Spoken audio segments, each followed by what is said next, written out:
Hello everyone, welcome to my YouTube channel, and today we are going to discuss numericals of the previous topic we have done, Planck's quantum theory and photoelectric effect. So ये यहाँ पे मैंने कुछ 4 statements लिखी हैं and these numericals we are going to discuss, but you have to remember the formula, and formula is for Planck's quantum theory we have discussed that E is equals to h nu. ठीक है, या फिर हम लोग लिख सकते हैं E is equals to h c by lambda. तो एक तो आपने एनर्जी का फॉर्मूला याद रखना है as per Planck's quantum theory, and एक जो है आपके पास फोटो इलेक्ट्रिक इफेक्ट का. तो आइंस्टाइन ने जो एक्सप्लेनेशन फोटो इलेक्ट्रिक इफेक्ट का दिया था उसके accordingly the energy fall on the metal surface will be equal to the energy required to emit the electron, eject the electron, and plus kinetic energy of the electron. So we can say that h nu minus h nu naught will be equal to half mv square. ठीक है, where nu naught is the threshold frequency. So this ये जो आपके पास formulas हैं you have to remember, and now let's start. So let's start with the first numerical. So first numerical you have calculate the frequency and energy of radiation having wavelength 6000 angstrom. So first numerical क्या है, आपको given क्या है बच्चे, wavelength.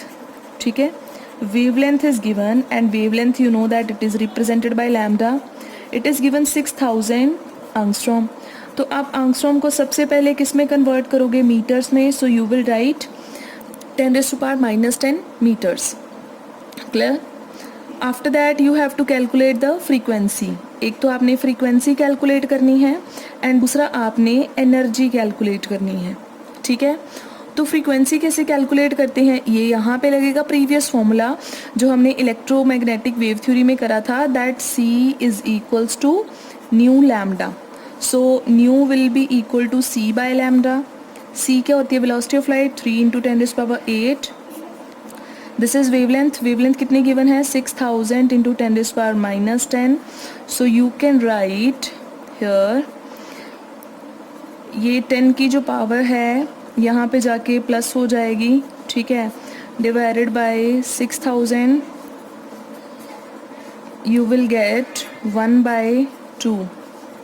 ठीक है, 1/2 into 10⁻18, और ये 1000 अलग से है, 3 zeros कैंसिल हो जाएंगे. You will get 1/2 into 10⁻15 and 0.5 into 10⁻15.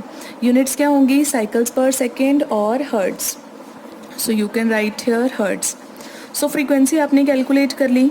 अब उसके बाद में क्या है, you have to calculate the energy. तो एनर्जी का फॉर्मूला क्या होता है, E is equals to h nu. h is Planck constant, value क्या बताई थी, 6.626 इंटू 10⁻34 इंटू न्यू क्या है, फ्रीक्वेंसी. फ्रीक्वेंसी आपके पास कितनी है, 0.5 इंटू 10⁻15. नाउ ये जो आपके पास दो टर्म्स हैं आप इनको सेपरेट लिख दोगे, and 10⁻34 plus 15, and you will gate here you will get 3.313 into 10⁻⁻19, and energy की यूनिट्स क्या होते हैं, these are joules. ओके, तो आपके पास ये आ गई एनर्जी. होप आपको क्लियर हो गया होगा. सो अभी सेकंड जो है उस स्टेटमेंट को सॉल्व करें. Okay, now let's move to the second numerical. Read the statement again. A 100 watt bulb emits monochromatic light of wavelength this. कहते एक बल्ब है वो कितना है, 100 वॉट है. दैट मीन्स पावर दे रखी है. ठीक है, 100 वॉट का है, और वो जो लाइट एमिट करता है, मोनोक्रोमेटिक का मतलब होता है एक सिंगल वेवलेंथ की लाइट. वो जो लाइट एमिट करेगा उसकी वेवलेंथ कितनी है, lambda is 400 nanometer. Now calculate the number of photons emitted per second by the bulb. आपने कैलकुलेट क्या करना है, नंबर ऑफ फोटोन्स. ठीक है, this is the statement. Now let's solve it. अब बच्चे अगर हम बात करते हैं यहाँ पे 100 वॉट की, तो पावर आपको पता क्या होती है, power is the energy consumed per unit time. So हम लोग लिख सकते हैं actually this is the 100 joule per second. 100 watt का मतलब यही है ना, 100 जूल पर सेकेंड. इसका मतलब एक सेकेंड में एनर्जी कितनी है हमारे पास, 100 जूल. तो यहाँ से हमें एनर्जी पता चल जाएगी. पर सेकेंड एनर्जी कितनी है आपके पास, 100 जूल. ओके, तो इसका मतलब जो आपका बल्ब है वो 100 जूल की एनर्जी एमिट कर रहा है. तो उसमें बहुत सारे फोटोन्स होंगे और सारे फोटोन्स की प्लस करके एनर्जी हमारे पास 100 जूल आ रही है. अब हमें नंबर ऑफ़ फोटोन्स पता करने हैं. ठीक है, तो हम क्या करेंगे यहाँ से, लैम्डा आपको पता है इट इज़ 400 नैनोमीटर. तो आप इसको 10⁻⁻9 मीटर करके लिख लोगे. तो सॉल्व करके आपके पास आ जाएगा -7 मीटर. अब आपको पता है ये एक फोटोन की वेवलेंथ इतनी है, तो एनर्जी ऑफ फोटोन कैसे आ जाएगी, hc/λ. ठीक है, तो h क्या होता है 6.626 इंटू 10⁻⁻34. c क्या होता है 3 into 10⁸ divided by lambda. Lambda is 4 into 10⁻⁻7. तो ये आपके पास एनर्जी सॉल्व करके कितनी आ जाएगी, it comes out to be 4.97 into 10⁻⁻19 joule, right. तो अब ये एनर्जी है एक फोटोन की और ये एनर्जी है सारे फोटोन्स की. तो आप टोटल एनर्जी को इस एनर्जी के साथ डिवाइड कर दो एंड यू विल गेट, यहाँ पे मैं लिख रही हूँ नंबर ऑफ फोटोन्स. कैसे कैलकुलेट करोगे, energy of all the photons divided by energy of one photon. ठीक है, तो एनर्जी सारे फोटोन्स की कितनी थी 100 जूल और एक फोटोन की कितनी आई थी 4.97 इंटू 10⁻⁻19. तो इसको सॉल्व करके आपके पास जो है नंबर ऑफ फोटोन्स आ जाएंगे. क्लियर हो गया कैसे सॉल्व करना था ये. So this was your second numerical. तो ये दोनों आपके प्लैंक्स क्वांटम थ्योरी पे बेस्ड थे. अब जो नेक्स्ट न्यूमेरिकल है वो हम डिस्कस करेंगे on the basis of photo electric effect. So let's start with the statement third. Calculate the kinetic energy. क्या कैलकुलेट करना है, काइनेटिक एनर्जी. जब भी न्यूमेरिकल सॉल्व करते हो स्टेटमेंट को धीरे धीरे रीड करो. जितने भी टर्म्स आपको गिवन हैं उनको नोट डाउन कर लो एंड देन सोचो कि फॉर्मूला कौन सा अप्लाई होना है. ठीक है, kinetic energy we have to calculate. ejected when yellow light of frequency this falls on the surface. एक सरफेस है किसका, पोटाशियम का. पोटाशियम मेटल के सरफेस पे कौन सी लाइट फॉल कर रही है जिसकी फ्रीक्वेंसी इतनी है. तो फ्रीक्वेंसी गिवन है 5.2 इंटू 10⁻14 सेकेंड इनवर्स. ठीक है, and the threshold frequency of potassium is this. Threshold frequency क्या होती है, nu nought. It is 5 into 10⁻14. Now definitely clear हो रहा है कि यहाँ पे आपको जो है फोटो इलेक्ट्रिक इफेक्ट का फॉर्मूला लगाना है. तो आपको पता है formula h nu minus h nu not is equals to half mv square. तो आप यहाँ पे क्या करोगे, h को कॉमन ही निकाल लो, है ना. अलग अलग सॉल्व करने से बेटर है कि कॉमन निकाल लें. सो हाफ mv स्क्वायर को मैं काइनेटिक एनर्जी लिख रही हूँ डायरेक्टली. हमने कौन सा मास एंड वेलोसिटी कैलकुलेट करना है, पूरी टर्म काइनेटिक एनर्जी निकालनी है. अब h क्या होता है 6.626 इंटू 10⁻⁻34. न्यू कितना था 5.2 इंटू 10⁻14 माइनस न्यू नॉट कितना था 5 into 10⁻14 is equals to kinetic energy. तो आप जब इनको मल्टीप्लाई करोगे, जब इनको माइनस करोगे तो पावर्स हमेशा क्या होनी चाहिए, सेम, तभी आप माइनस कर सकते हो. तो 10⁻14 सेम है. इसका मतलब आप 5.2 में से 5 को माइनस कर सकते हो. जब आप माइनस करोगे तो 0.2 आ जाएगा. ठीक है, और साथ में पावर एज इट इज़ रहेगी 10⁻14. अब आप 6.626 को 0.2 से मल्टीप्लाई कर दो एंड इन पावर्स को एक साथ सॉल्व कर दो and you will get the kinetic energy of the ejected electrons. Clear हो गया कैसे हमने इसको सॉल्व करना है. ओके, देन नेक्स्ट न्यूमेरिकल एक और देख लेते हैं ताकि आपके ऑल टाइप के जो न्यूमेरिकल्स हैं वो कवर हो जाएं एंड आपको कोई प्रॉब्लम ना आए. So let's start with the next numerical. Here we have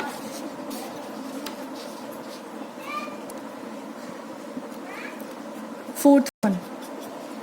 Calculate minimum energy needed to remove an electron from the sodium. Sodium के सरफेस से आपको इलेक्ट्रॉन को निकालना है, तो उसको निकालने के लिए मिनिमम एनर्जी, कम से कम कितनी एनर्जी चाहिए? तो आपको पता है energy required to eject the electron, ठीक है। किसी भी इलेक्ट्रॉन को निकालने के लिए जो एनर्जी रिक्वायर्ड होती है वो क्या होती है? एच न्यू नॉट होती है, ठीक है, जिसको आप क्या बोलते हो? वर्क फंक्शन भी बोलते हो, ठीक है। वर्क फंक्शन क्या होता है? कितनी एनर्जी चाहिए सिर्फ इलेक्ट्रॉन को बाहर निकालने के लिए, और इसको 5 नॉट के साथ भी रिप्रेजेंट करते हैं। ओके, तो इसका मतलब आपको एच न्यू नॉट कैलकुलेट करना है। क्लियर?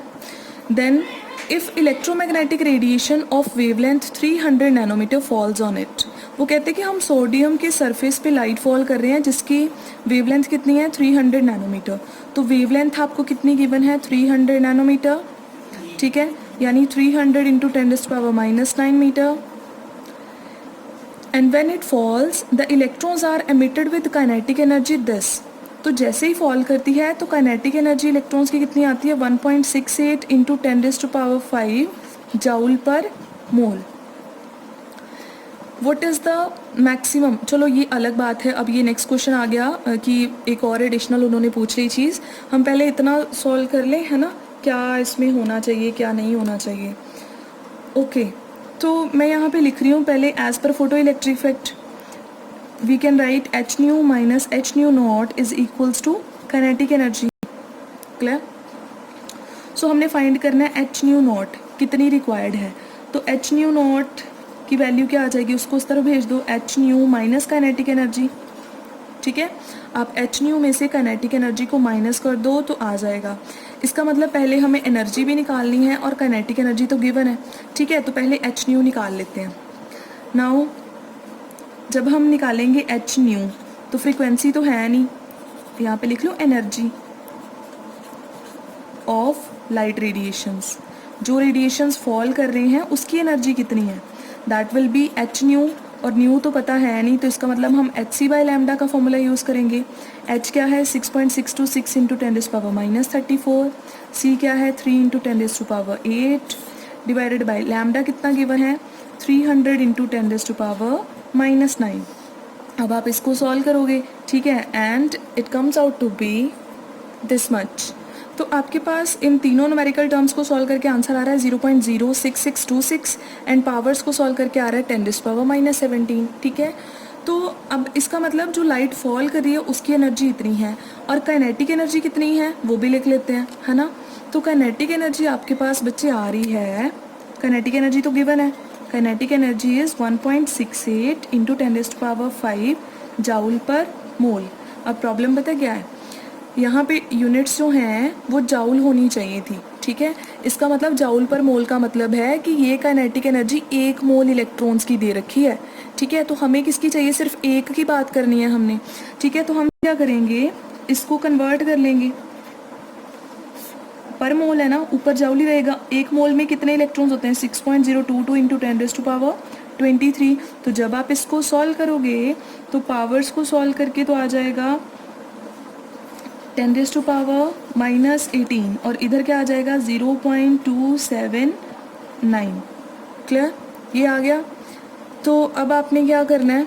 अब एनर्जी भी आ गई, काइनेटिक एनर्जी भी हमने सॉल्व कर ली, ठीक है। अगर सिंपली जाउल होता फिर हमें ये करने की ज़रूरत नहीं थी, पर मोल थी तो हमने पर यूनिट निकाल ली। अब उसके बाद क्या करेंगे?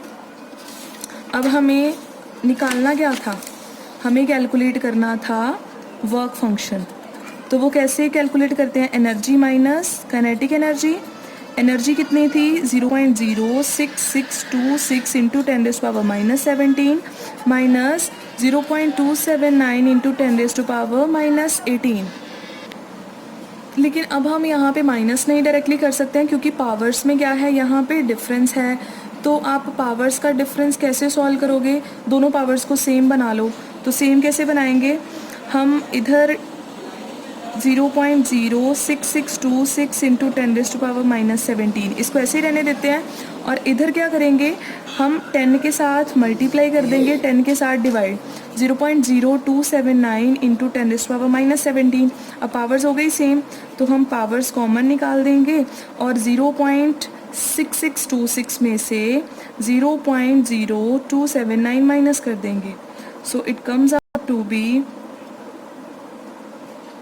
माइनस 0.0279, तो माइनस करके आ जाएगा 0.03836.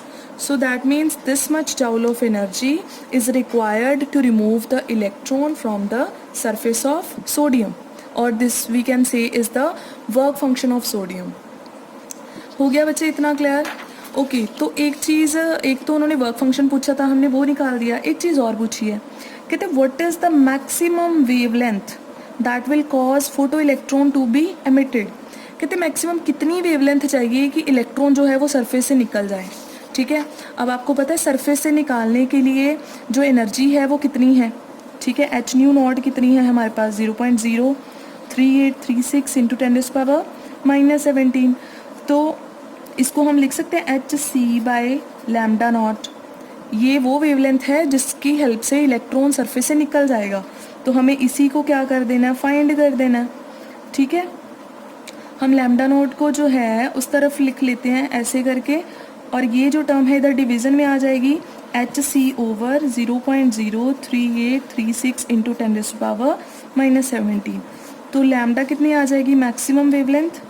एच की वैल्यू फिल कर दो, into 10⁻⁻34. C is 3 into 10⁻8 divided by 0.03836 into 10⁻⁻17. तो सॉल्व करके जो वेवलेंथ आएगी that will be the maximum wavelength required to remove the electron. अब एक चीज़ ये याद रखनी है कि सरफेस से निकालने के लिए जितनी एनर्जी चाहिए तो हम उसको कहते हैं मिनिमम, कम से कम कितनी एनर्जी चाहिए. लेकिन एनर्जी जब कम होती है तो वेवलेंथ ज़्यादा होती है, तो हम लोग इसीलिए बोलते हैं मैक्सिमम कितनी वेवलेंथ चाहिए कि इलेक्ट्रॉन सरफेस से निकल जाए. ठीक है, so this is all about today's lecture. And अब डेफिनेटली आपको कोई प्रॉब्लम नहीं आनी चाहिए किसी भी न्यूमेरिकल में. Okay, bye bye, thank you.